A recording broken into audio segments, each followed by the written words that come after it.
사사기 말씀을 우리가 같이 보기를 원합니다. 사사라는 뜻은 재판관, 판관이라는 뜻인데 군사적으로 또 정치적으로 또 사법적으로 이런 전권을 가지고 이스라엘을 다스렸던 특별히 사사는 왕정 시대에서 신정 시대에서 왕정 시대로 넘어가는 그 과도기에 있는 제도였습니다. 모세에 의하여 이끌림을 받아 애굽에서 나왔고 또 여호수아에 의하여 가나안 땅을 정복하고 12지파가 기업들을 분배받고 그 여호수아마저 죽고 나서 하나님께서는 사사들을 세워서 그들을 통해 이스라엘을 다스렸는데 영적으로는 이 사사는 제사장의 역할도 했고요. 또 일부 선지자의 역할도 했고요. 왕의 역할도 했고요. 대표적으로 사무엘 같은 분들이 마지막 사사인데 사사기에는 나오지 않습니다. 사무엘은. 그러나 그도 사사였습니다. 마지막 사사입니다.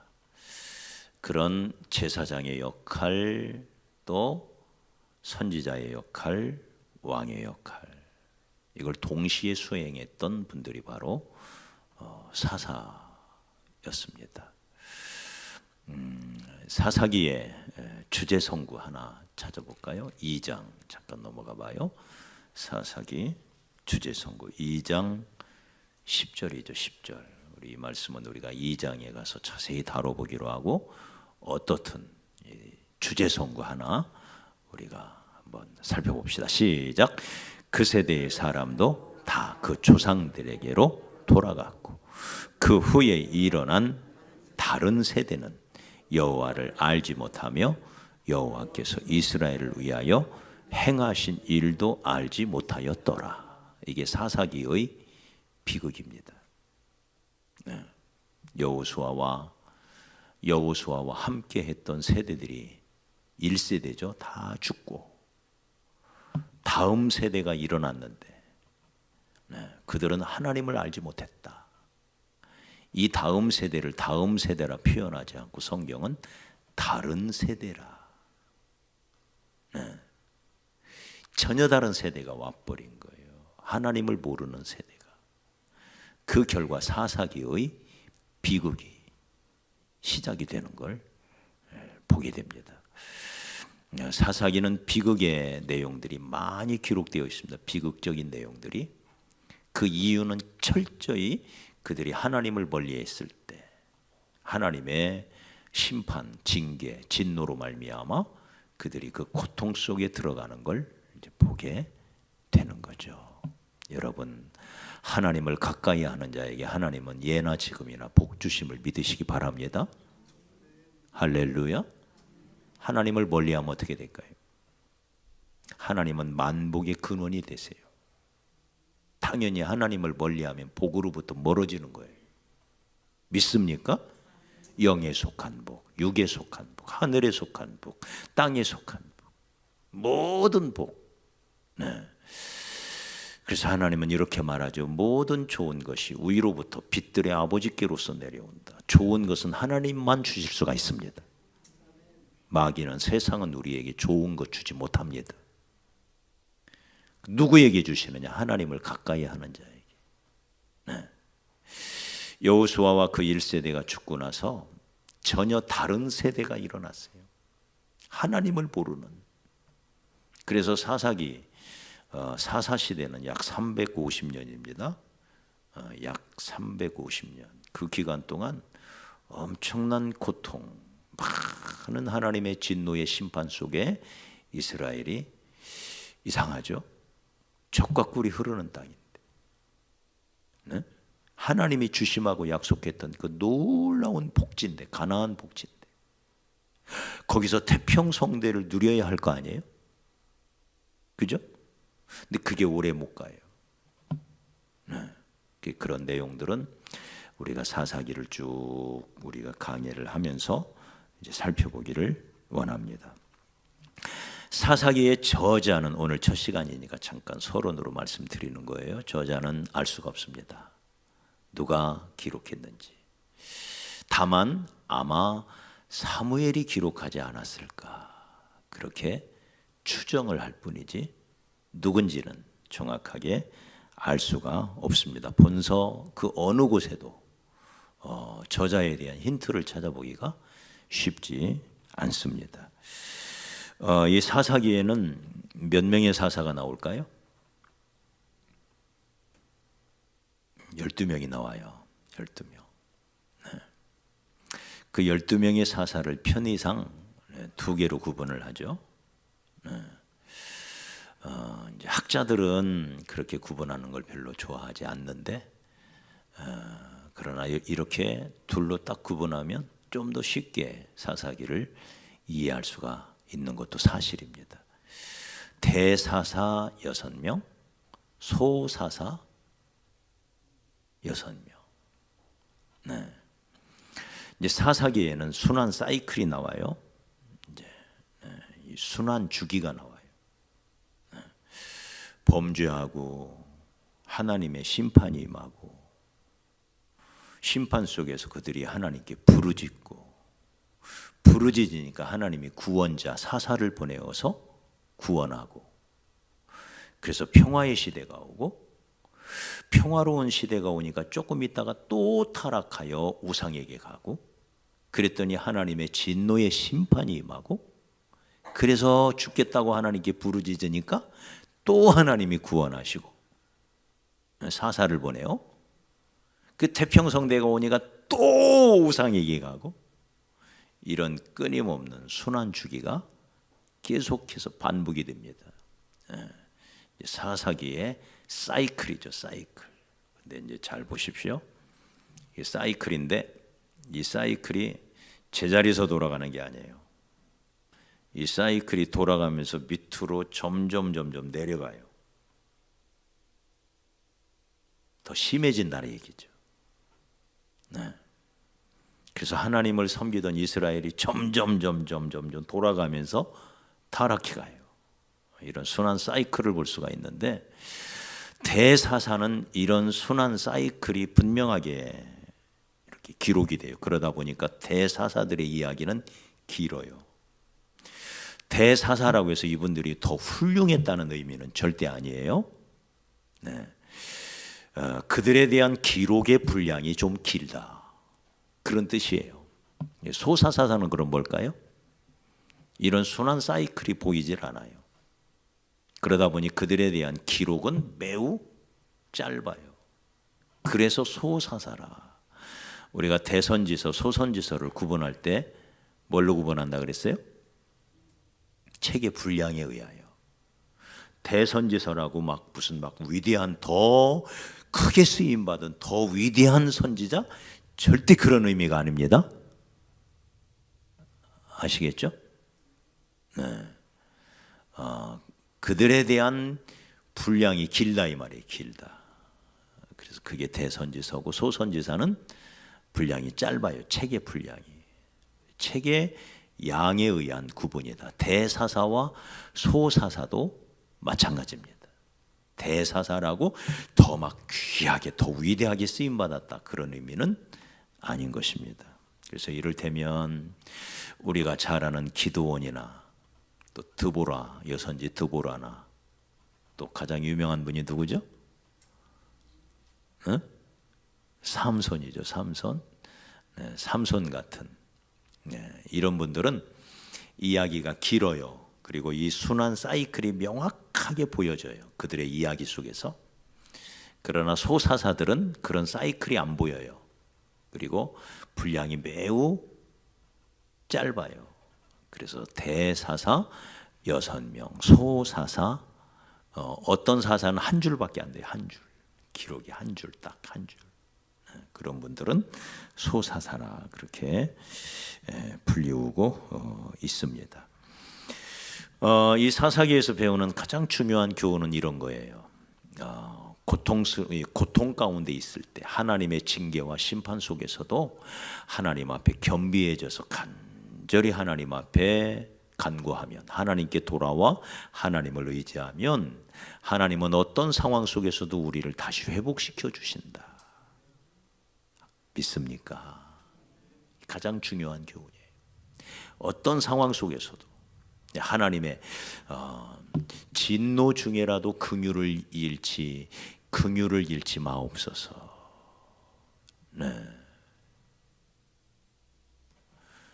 그런 시편 기자의 기도처럼 진노 중에라도 우리 하나님께서 우리를 향하여 긍휼을 거두지 아니하시고 겸비해져서 하나님을 바라보고 하나님께 간절히 기도하면 우리 하나님이 회복시켜 주신다. 이것이 사사기의 가장 중요한 교훈이라고 할 수가 있습니다. 또 하나 이 사사기의 특징은 이제 사사기의 마지막에 가면요. 사사기 마지막 가면 사사기는 사실은 16장에서 끝납니다. 16장. 네. 그런데 17장부터 21장까지 계속돼요. 그 후로 4장, 5장이 더 추가가 되어 있어요. 근데 그건 사사의 이야기가 아니에요. 16장에서 사사 이야기가 딱 끝나요. 네.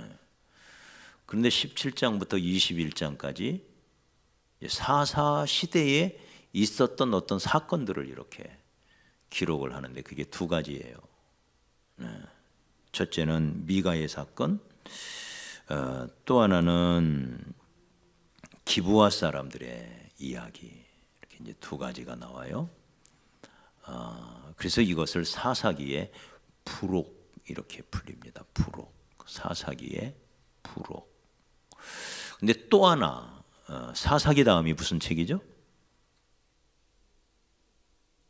사사기 다음에가 룻기예요. 히브리 성경은 룻기도 사사기에 붙어 있어요. 지금 우리 성경은 룻기가 따로 떨어져 나와 있죠? 그러니까 룻기도 뭐예요? 사사기의 부록이에요. 그러니까 세 가지 이야기죠. 룻기도 룻의 이야기잖아요. 기브아 사람들의 이야기, 미가의 사건. 이제 나중에 이제 그게 어떤 사건인지는 또 살펴보십시다. 이 세 가지 이야기가 붙어 있어요. 사사기 뒤에 부록처럼. 그래서 이것은 이 세 가지 이야기는 이 공통점이 있습니다. 한 가지 모두가 베들레헴과 관련이 있어요. 베들레헴. 여러분 베들레헴에서 누가 태어나죠? 예수님. 예수님 이전에 다윗이 태어나요. 다윗이. 네. 다윗의 동네 베들레헴. 기억나시죠? 다윗의 동네. 그래서 베들레헴에 얽힌 새 이야기라 해서 베들레헴 삼부곡이라고 부릅니다. 따라서 해봅시다. 시작. 상식적으로 알아놓읍시다. 다시 한번 시작. 또 내일 되면 또 잊어버릴 거죠? 세 가지 베들레헴과 관련된 세 가지 이야기가 뒤에 붙어 있어요. 베들레헴과 관련됐는데 어떤 이야기일까요? 네. 다윗의 지파였던 유다 지파와 관련된 이야기는 베들레헴을 아주 아름답게 묘사해요. 근데 사울 왕과 관련된 베냐민 지파와 관련된 이야기는 이 베들레헴에 대한 이야기가 아주 부정적이에요. 그런 특징을 보여줘요. 그래서 이 베들레헴 삼부곡은 결국 다윗 왕조의 정통성, 다윗 왕조의 정통성을 입증하기 위하여 덧붙여진 그렇게 글이라 이렇게 보여집니다. 그래서 우리가 사사기 맨 뒤에 붙어 있는 두 가지 이야기 이어서 나오는 룻기, 모두가 합하여 베들레헴 3부곡인데 이게 사사기의 부록이다 하는 걸 우리가 상식적으로 이렇게 알았으면 좋겠습니다. 오늘 우리가 보고 있는 이 말씀을 통해서 우리가 간략하게 교훈 몇 가지를 얻기를 원합니다. 이 이야기 우리가 읽었던 1절로부터 10절은 특별히 유다지파 이야기죠. 유다지파 이야기, 사사 이야기가 본격적으로 시작되기 전에 먼저 유다지파 이야기가 나와요. 이 유다지파 이야기는 10절에서 끝나는 게 아니라 사실은 21절까지 계속되죠. 그래서 다음 11절부터는 우리가 다음 주에 보기로 하고 오늘은 10절까지 이 말씀을 통해서 우리에게 주시는 영적 교훈, 우리 마음에 정말 새겨야 할 놀라운 교훈들이 이 말씀 속에 담겨져 있습니다. 이제 여호수아가 죽은 다음에 이스라엘 백성들이 하나님께 나아가 기도합니다. 하나님, 아직도 우리가 점령해야 할 땅들이 많이 남아 있는데 누가 먼저 올라가서 싸우리이까 하고 하나님께 물어요. 그랬더니 하나님이 대답하시기를 유다 지파가 먼저 올라가라. 그래서 이 말씀에 순종하여 유다 지파가 올라가는 이야기예요. 항상 하나님의 일에는 앞장서는 사람이 있어야 합니다. 앞장서는 사람이 복받은 사람이에요. 여러분도 그런 사람이 되시기 바랍니다. 뒤따라가지 마시고 가능하면 앞장서십시오. 축복도 앞줄에 서서 받으시기를 바랍니다. 먹다 남은 거 받지 말고. 할렐루야. 앞줄에 서야 돼요. 유다 지파가 보여주는 것은 여호수아에서도 우리가 여러 번 보았지만 유다 지파의 모습은 항상 앞장서는 거예요. 유다 지파의 지도자가 누구였죠? 갈렙. 네? 갈렙. 한 박사님이 틀리셨네. 갈렙 저 산지를 내게 주소서 하고 외쳤던 갈렙이죠. 갈렙이 앞장서요. 항상 갈렙이 앞장서요. 이게 유다 지파가 받은 축복이죠. 그래서 가장 많은 땅을 차지하는 것이 이 유다 지파예요. 그래서 저는 어디를 가든지 제가 가만히 들여다보니까요, 어느 모임에 가든지 앞에 앉는 사람들이 지도자더라고요. 지금도 우리 교회 보세요. 지도자들은 어디에 있어요? 앞에 있잖아요. 뒤에 있는 사람들은요, 자꾸 뒤로 가다 나중에 안 보일 수가 있어요. 앞줄이 정말 그래요. 제가 우리 노예를 가도요, 지도자들은 앞에 앉아요. 무슨 노회장 이런 분들이 꼭 지도자가 아니라 우리 노예를 이끌어 나가는 리더십을 가지고 있는 사람들은 앞에 앉아요. 앞에 앉아요. 어디를 가든지 마찬가지더라고요. 그래서 내가 그걸 보고는 어디를 가든지 저는 앞에 앉습니다. 가능하면 앞으로 가요. 어차피 거기서 시간 보낼 거 아니에요. 네? 맞아요? 어차피 오늘 예배 드릴 거 아니에요. 맞아요? 가능하면 앞자리가 좋은 거예요. 그래서 어디를 가든지 여러분 앞자리를 사모하시기 바랍니다. 앞자리를 그래서 금자리라고 하는 거예요. 가운데를 은자리라고 하고요. 맨 뒷자리를 발음을 조금 세게 하면 무슨 자리? 똥자리가 되는 거예요. 네? 그래서 앞줄이 좋은 거예요. 저는 인생을 살아오면서 모임에 가서 보면 그래요. 지도자들은 앞에 앉더라고요. 그분들이 그 모임을, 그 회사를, 그 직장을, 그 단체를 이끌어가요. 앞줄에 서시기 바랍니다. 이 칼렙이 앞줄에 서요. 뒤에서 멀찍이 따라가지 않아요. 멀찍이 따라가던 베드로는 시험에 들은 것처럼. 그래서 가능하면 여러분 어디를 가든 앞자리를 사모하시고, 그 앞자리를 지키는 사람들이 학교에서는 우등생이 되고요. 그리고 모임에 가서는 그 모임의 리더가 됩니다. 사실을 꼭 우리가 기억했으면 좋겠습니다. 두 번째는 앞자리에 맨 앞에 서서 리더가 되지 못하면요, 그 리더를 바짝 따라가는 사람이 되기를 바랍니다. 적어도. 할렐루야. 내가 리더가 되어 있지 않다면 그 리더를 바짝 따라가는 사람이 되십시오. 그게 누구냐? 누굴까요? 자, 우리 3절을 봅시다. 3절 시작. 유다가 그의 형제 시몬에게 이르되 내가 제비 뽑아 얻은 땅에 나와 함께 올라가서 가나안 족속과 싸우자. 그리하면 나도 네가 제비 뽑아 얻은 땅에 함께 가리라 하니 이에 시몬이 그와 함께 가니라. 이게 시몬 지파예요. 그 시몬이 이 유다 지파를 따라가는 거예요. 맨 앞장 서서 유다 지파가 가고, 유다 지파가 요청해 오니까 시몬이 네, 우리도 함께 가겠습니다 하고 바짝 따라온 거예요. 이 시몬이 어떤 복을 받았을까요? 지난번 이 여호수아 말씀 기억 안 나나요? 여호수아 19장 9절에 보면 이 시므온 지파는 유다 지파가 얻은 땅 중에서 기업을 차지해요.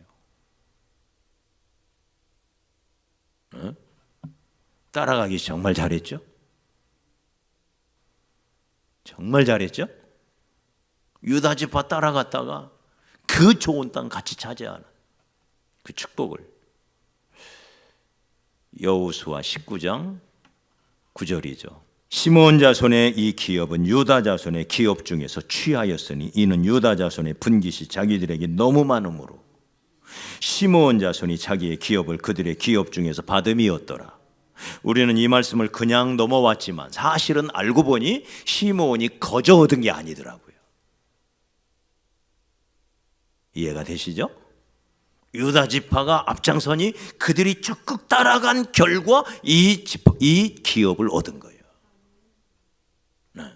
그래서 가능하면 지도자가 되면 좋지만 지도자가 되지 못한다면 그 지도자를 바짝 따라가는 사람이라도 되시기를 축복합니다. 그게 잘하는 거예요. 네? 유다 지파 혼자 이 땅을 차지한 게 아니에요. 네. 함께 뒤따라오는 시므온의 그 협조, 조력이 있었기 때문에 그 땅을 차지할 수가 있었던 거예요. 그들이 차지한 땅이 어떤 땅이냐, 그 이야기는 조금 이따 나눠요. 그들이 도대체 어떤 땅을 차지했냐. 네. 세 번째, 이 말씀을 통해서 얻는 교훈은 행한 대로 갚으시는 하나님을 믿어야 된다는 거예요.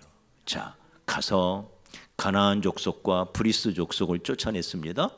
그런데 그 중에 아도니 벳색이라는 왕이 있었는데 그 왕을 붙잡아요. 브리스 족속 중에 그 왕을 붙잡아요. 붙잡자마자 그의 엄지 손가락 2개를 잘라버려요. 그리고 엄지 발가락 2개도 잘라버려요. 여러분, 엄지 발가락이 없으면 어떻게 되는지 아세요? 못 걸어간대요. 겨우 서 있을 정도지요. 못 걸어간대요. 그렇게 엄지발가락이 중요합니다. 2개를 양쪽 엄지발가락을 잘라버려요. 그랬더니 적어도 이 아도니 벳색이라는 사람이 그 순간 깨닫는 게 하나가 있어요. 그 입에서 하나님이 나와요. 하나님이. 자, 이건 감사할 일이죠. 그가 뭐라고 고백하나요? 이렇게 말해요. 자, 7절을 같이 읽죠. 시작. 아도니 베섹이 이르되 옛적에 70명의 왕들이 그들의 엄지 손가락과 엄지 발가락이 잘리고 내 상 아래서 개처럼 먹을 것을 주워 먹더니. 자, 그가 깨달은 거 뭐예요? 그 다음 시작. 하나님이 내가 행한 대로 내게 갚으심이로다. 세상에 그 입에서 하나님이 나와요? 그러나 이미 늦었지요. 이미 양손 양발 다 잘려진 다음에 깨달으면 뭐예요? 그러나 어떻든 그때라도 깨닫는 거예요. 아, 하나님이 어떤 분이냐? 하나님은 행한 대로 갚으시는 하나님이구나. 베섹이 깨달은 거 우리도 깨달아야 할 줄 믿습니다. 선을 행한 자는 생명의 부활로, 악을 행한 자는 심판의 부활로 나오리라. 네. 그래서 우리가 항상 기회 있는 대로 선한 일을, 선한 씨를 뿌리고, 여러분 심는 걸 잘하시기를 축복합니다. 심지 않고 거둘 방법이 있나요? 하나님께서 성령님을 통하여 감동을 주실 때마다 심는 일에 부지런하시기 바랍니다. 심어야 돼요. 심는 대로 거두는 거예요. 심은 만큼 거두는 거예요. 심는 대로 거두고 심은 만큼 거둬요. 반드시 이 씨 뿌림의 법칙이에요. 네. 이 베섹이라는 사람이 일찍이 70명의 왕들에게 행했던 일을 자기가 그대로 돌려받는 거예요. 행한 대로 갚으시는 하나님. 네. 마지막으로 이 말씀을 통해서 얻는 중요한 교훈이 하나가 더 있습니다. 우리 4절을 같이 한번 읽죠. 4절 거꾸로 다시 4절로 가서 시작. 유다가 올라가매 여호와께서 가나안 족속과 브리스 족속을 그들의 손에 넘겨 주셨다. 유다가 순종하여 올라갔더니 하나님께서 그들을 도우시사 그들에게 가나안 족속 브리스 족속을 넘겨주셨다.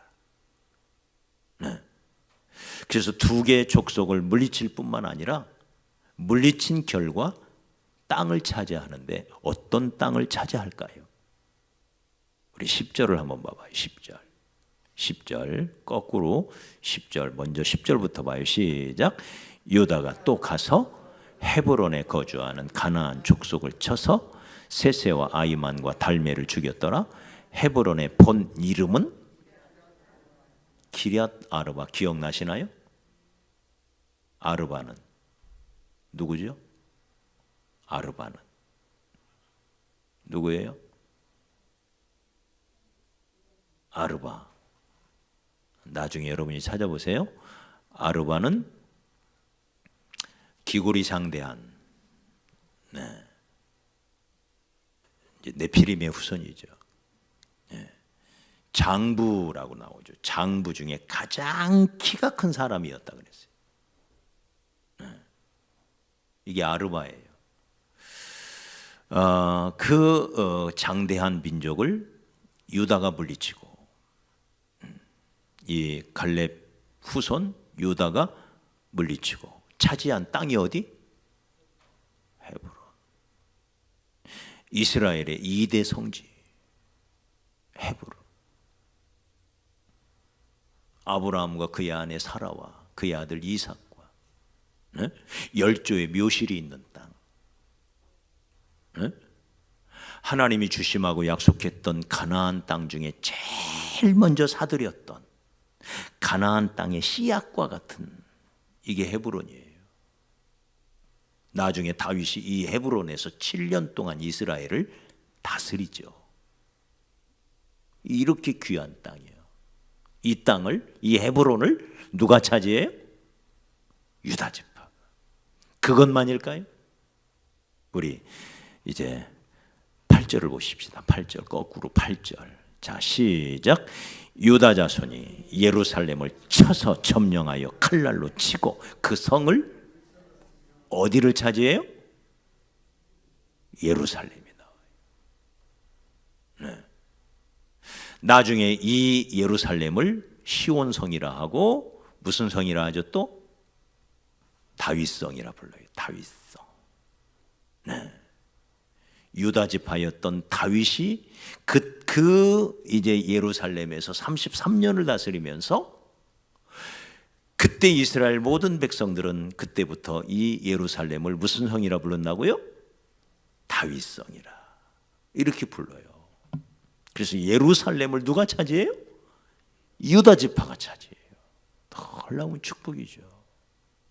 네. 그것뿐일까요? 11절부터 보면 누가 나옵니까? 11절에 보면 갈렙의 동생 온니엘이라는 사람이 나옵니다. 그래서 그 온니엘이 가서 이제 가서 기럇 세벨이라고 하는 곳을 치는데 그걸 쳐서 이기고 돌아오는 자에게 갈렙이 자기 딸을 주겠다 이렇게 말해요. 그래서 갈렙의 동생 온니엘이 가서 그 땅을 빼앗고 자기 형의 사위가 돼요. 이 촌수가 이제 어떻게 되는지 모르겠지만 어떻든지 간에 자기 형의 사위가 돼요. 그래서 이제 그 악사를 이제 자기 아내로 맞이하는 이게 온니엘 이야기가 나와요. 자, 퀴즈. 온니엘이 누굴까요? 네? 이 온니엘이 누굴까요? 자, 유다 지파 출신인 이 온니엘, 갈렙의 아우였던 온니엘, 이 온니엘이 누굴까요? 제가 다 얘기한 것 같아요? 누굴까요? 네? 이거 아시는 분한테 상 드려야 되겠다. 힌트 3장. 네. 빨리 3장에 가보세요. 3장에 누가 나오나? 누가 나와요? 3장 이야기가 누구로부터? 3장 몇 절입니까? 7절에 온니엘이 나오죠? 누구예요 그럼? 12 사사 중에 첫 번째 사사. 첫 번째 사. 그게 온니엘이에요. 뭐라고 그러는 거예요?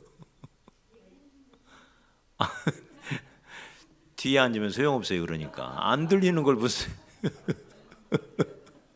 받을 상도 못 받는 거야. 뒤에 앉으면. 네. 그래서 여러분 이게 유다 지파에서 그 첫 번째 사사가 나와가지고요. 네? 여호수아의 뒤를 이은 그 다음 지도자가 바로 유다 지파에서 나와요. 네. 도전하는 자에게 주시는 하나님의 축복입니다.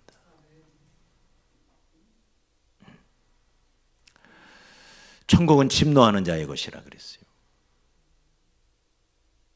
뭔가 요행을 바라고 그냥 가만히 앉아 있는 사람, 그 사람에게 하나님은 복 주시지 않습니다. 하나님의 약속을 믿고 하나님의 함께 하심을 믿고 하나님이 내게 반드시 복 주심을 믿고 네. 무언가를 도전하고 무언가를 꿈꾸며 하나님 앞에 기도하고 할렐루야. 네? 무언가를 향하여 발걸음을 내딛는 그 사람에게 하나님은 복 주셔서 그게 기회가 되는 거예요. 기회가. 네. 가만히 있는 사람 하나님이 쓰신 적이 없어요.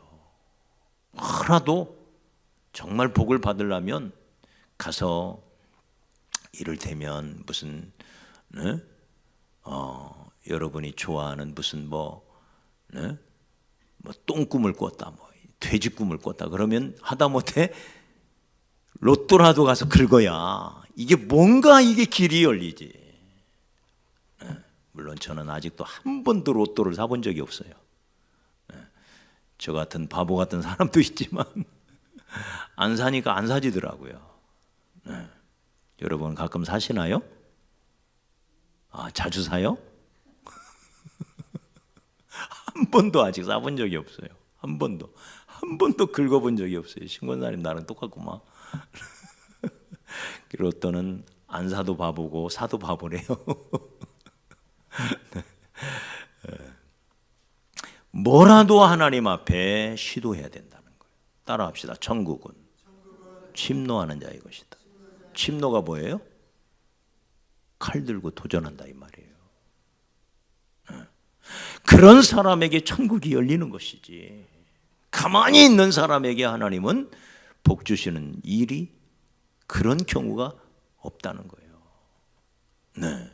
꿈을 꾸고 하나님 앞에 그 부분 단 한 줄이라도 간절히 기도를 드리고, 그리고 그 일을 이루기 위하여 작은 계획들을 세워보고, 하나님이 이 복을 주셨을 때 내가 누리기 위하여 체력 운동도 해가지고 체력 관리도 좀 해나가고, 하나님이 복 주셨는데 병 걸려가지고 아무것도 못하면 무슨 소용이 있어요? 건강해야 복도 누리죠. 맞아요?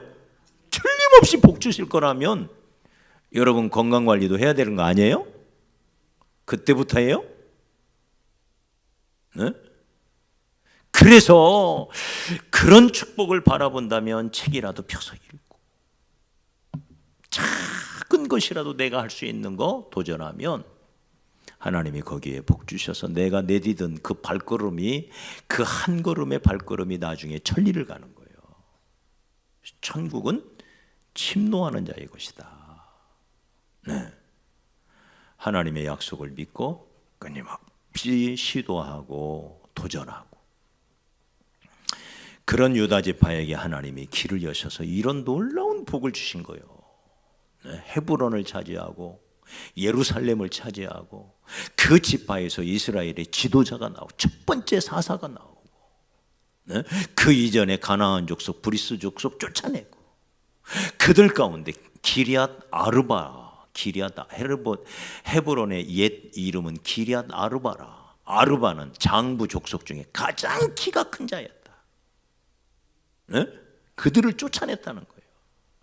이게 하나님이 주시는 축복인 것입니다. 그래서 우리가 이런 하나님, 전능하신 하나님, 나와 함께 하시는 하나님을 믿고 도전하는 그런 저와 여러분이 되었으면 좋겠습니다. 오늘 이 말씀 다시 한번 정리해요. 이 유다 지파 이야기를 통해서 배우는 교훈, 앞장서자. 네.